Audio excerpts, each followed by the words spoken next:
Craig Johnston joins us in the studio. Craig, good morning to you. Good morning. Does that strike a chord with you, those survey results, that maybe it's the balance out of kilter here in terms of the Premier League clubs particularly? With football, it always goes out of kilter. It was a Football League survey, so it wasn't a Premier League survey. No. And I think the problem isn't the foreigners.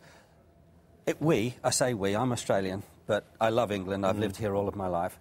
We were playing against a bunch of foreigners the other night. They're called the Croatian national team.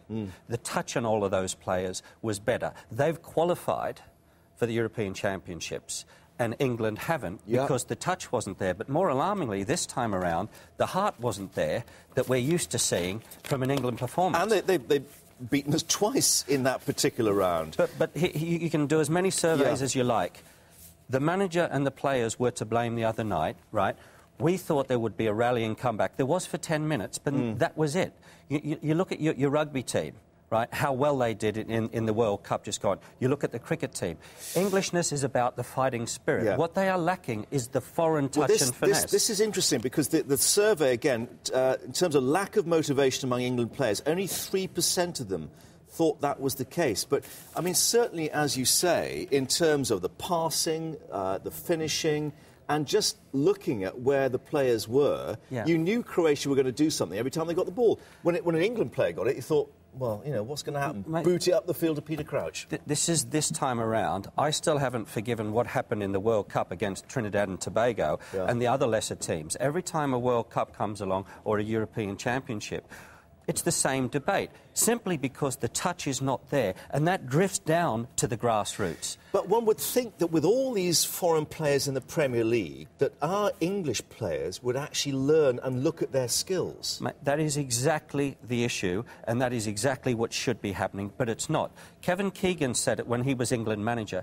English kids are lazy. How many kids do you see out there on the streets, right, practising their left foot, their right foot, dribbling in and out of poles and cones, right? You go to Italy, you go to Brazil, you go to France, you go to Croatia. I was at Croatia. Individual ball skills. Mate, in the summer, I was in Croatia. There was kids everywhere, even when it was dark, playing by street lamps, right, practising their skills 3 and 4 hours a day. English kids are lucky, and they are lazy. Keegan was right. If they spend 3 or 4 minutes a day on their fundamental skills, the kids are lazy, and there's no system from the top. So what do schools then and youth sides and what do they actually do in their training that we are missing out on? Mate, let me tell you, it starts at the top, and it's a shambles at the top. The FA. Okay, so the schools do a different. The schools fight with the FA. The FA fights with the academies. The academies think they're better than anyone else, and are now adopting all the foreign kids in our academies. That's the scandal. Not that there's players playing in the Premier League, but the foreign kids are now taking all the berths. That is now when I've had enough, because I'm a youth team coach.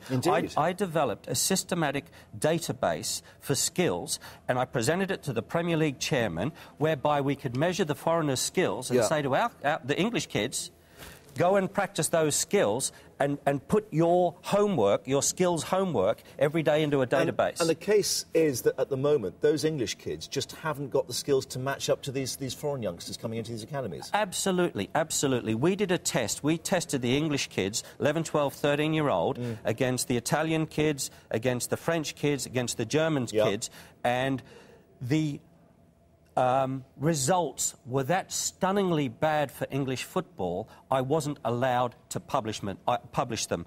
I filmed the whole process, and it was embarrassing being there.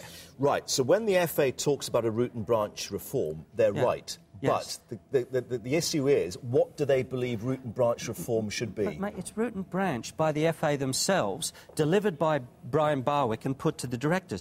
They're self-regulating, they're self-governing. And they're not listening to those in the game low... Mate, they're conning us again. We are being conned. I mean, why am I so angry? I'm not even English, I'm Australian. Why aren't people as angry as I am? And the government, the country's just lost $2 billion, right, in revenue because... Well, estimated because of not being in the... But it's about self-esteem and the national psyche. So there's that knock-on effect. So it's all the things that we always say, and I still haven't forgiven them for what happened in Germany. And by the way, you're still paying Sven-Goran Eriksson. Now that you're going to pay McLaren off for failing £2.5 million quid, we're still paying... And the guy that's paying both of them is getting paid to do an inquiry to say everything's all right. Mate, the government needs to wake up. An independent body needs to look at these clowns and understand that the national self-esteem is too important to have in the hands of these idiots that have destroyed your national game. That's how deep it is at grassroots, and that's how passionate I am. And, I'm coming out, right, and I'm putting my reputation on the line. I'll do it. You know what? Unlike any of them, I'll do it for nothing.